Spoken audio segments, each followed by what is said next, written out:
For most of us, this is probably about 99% of us, is we don't have to worry about trying to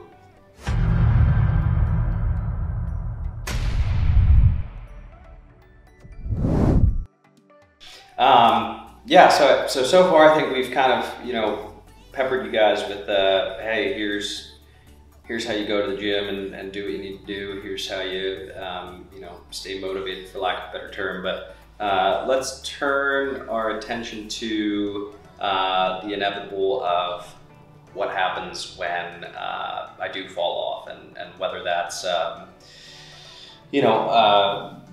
more serious events where surgery or an accident or whatever it is that kind of lays me off for a couple months, or something as simple as a week vacation. And wherever we're at in our timeline, we're all going to face either a planned or an unplanned break. So I'm going to kind of talk a little bit how to mentally and physically come back to training after a break.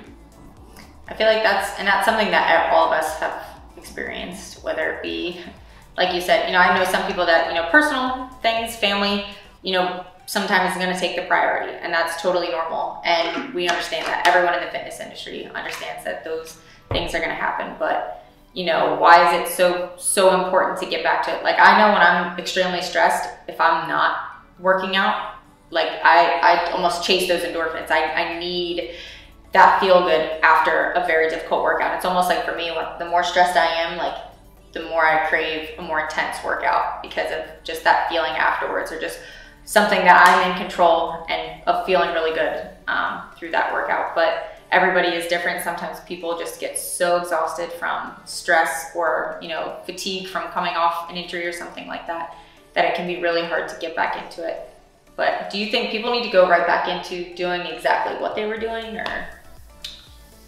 That's going to depend on the individual, but for most of us, this is probably about 99% of us, is we don't have to worry about trying to change up our workout routine. And the reason being is that we're too weak to need that. And when I say weak, like, I'm talking about the 1% who is lifting 800-900 pounds. Like, those are the individuals who are going to have to sort of spill back into training. But for most of us, we're just, if we're lifting 100, 200, 300, 400, that's still weak. Huge air quotes there. But what I mean by that is your central nervous system is going to be very, very good at limiting you from overdoing it. So I'll use a personal example, which I hate using, but I'm going to do it anyway. So I had back surgery April of last year, and I couldn't do anything for first 3 months, and then I could sort of do a little bit for another couple months. So 6 months basically where I didn't go into the weight room, I didn't do anything. When I finally got back to doing what I needed to do, I didn't do anything creative. I'm a big fan of compound movements. I love the deadlift, and so go in and decide to deadlift. And my rep range and everything where it should have been, I knew I should have been somewhere around 400 pounds. And when I got done with my warm-up, my body told me right around that 200 mark, you're not picking this bar up anymore. Next week, climbed a little bit. Next week, climbed a little bit. Next week, climbed a little bit. And so it wasn't that I had completely just destroyed all of my gains of 10, 12 plus years of training. That's your central nervous system making sure that we don't absolutely harm ourselves. And it acts as a governor, so it'll shut you off. So for many of us, that sort of wake-up call when we first get back in and we think we have to get so creative because of whatever, it's not a muscular thing. It's not a structural thing. It's not your strength leaving you. It's your brain saying, hey, I'm not quite used to this. Let's just sort of ease back into it. So I wouldn't say creative. I would say just being mindful and knowing that you're going to go in probably sub where you want to be, and just being patient and understand that after about a week or two, things kind of, body takes a deep breath. Oh yeah, I do remember this, and I can kind of go back into my normal routine. I feel like sometimes too, like after a vacation, I know I've heard so many people say before, like after a vacation or taking some time off is, I really got to get back in the gym. I got to hit it hard because I missed. And it's like, I've had people, they do that and then they're so sore after that one workout, they can't do anything for a week. It's like, well, you'd be way more productive if you just, you know, just listen to your body, right, dial it back just a little bit, and just get back to being consistent, making that part of your normal routine. I mean, I've done that before too, and it's like, why did I do that to myself? Because now I can't walk, and this is no fun, and I can't do anything. Yeah, humans, I mean, we're just designed very strangely. We've all done that. Case in point is my nephew. He decided he wanted to start playing football, and one of the comments that he got from his football coach was he was just a little overweight. And so he came to me and he said, you know, what do I need to do to get ready for football? And I said, well, hey, you know, let's work on our nutrition, but you can also start, you know, doing some cardio. And so I gave him some options, and he decided he wanted to run. And so me and his father were working out in my garage, and he says, hey, I'm gonna go for a run around the neighborhood. And he comes back and he says, you know, how far was that? And we calculated, he ran a half a mile. And we're hanging out, you know, having a good time. And before they're supposed to go, he says, I'm gonna do another 800. And his dad says, it doesn't work like that. And so maybe we're not as sort of out there as you know, an 11-year-old, but I do think a lot of us kind of think that way. We think, oh my gosh, I have all these goals and I took all this time off and I have to do all of this work. And we think that if I can smash down a ton of work into one day, it's somehow going to be better than if I do that over the course of the week. And so number one, you're gonna wind up not feeling the greatest the next day. Number two, from a physiological standpoint, it doesn't work that way. If it did, you would have coaches and trainers saying, hey, come in and work out for 8 hours one time a month and you'll be as jacked or as ripped as you wanna be. So don't kill yourself trying to think that more is better. More is not better, better is better. I think about it like when you said 8 hours once a month, like that to me, that's, everybody knows like that would be stupid. Or just like, yeah, just eat absolutely perfect for 2 or 3 days out of the month and it doesn't matter what else you eat. Like you can't outwork that diet. So just being moderate in everything that we're doing. Like as coaches, we'll never say like you have to be absolutely perfect on everything. Like I don't think you eat perfect all the time or work out every single hour of every day. Like I know for a fact that doesn't happen. And it's like, that's the point of this, is like, it's okay to be a normal person and eat what you want and drink what you want and work out when you want. But if you've got specific goals, I think, you know, you need to be living within some boundaries, but that to be successful, you don't have to be perfect all the time, despite what these fitness influencers and people online will tell you. You know, you see basically a fitness model who it's their job to eat all perfect things and work out, make videos all the time. And you think, well, you know, that's their job, mind you. So I'm a person, I work full time. I, you know, might have a family, I have to take care of them. But if I want to look like that, I have to do all these things. And it's like, that's just not true. Like if you work out for 45 minutes a day, maybe 2-3 days a week, like you're gonna see awesome results if you're consistent with it and making good choices to fuel up your body instead of just garbage all the time. I feel like that's such an important point because I've had so many people tell me exactly what I have to do. Like, what's the secret? It's like, if there's a secret, like I'd love to tell you. I'd love to know it myself. Right. You could just give me a pill to like fix everything and make me look like I'm just unbelievable. That'd be amazing. It's not that easy. Yeah, I think you hit a good point there. We're so obsessed with the extreme high end, but most of us need to just look at the lower end. And so in medicine, we say, what's the difference between medicine and poison, and its dosage. And so taking 2 Advil is going to get rid of my headache. Taking 100 Advil and I'm dead.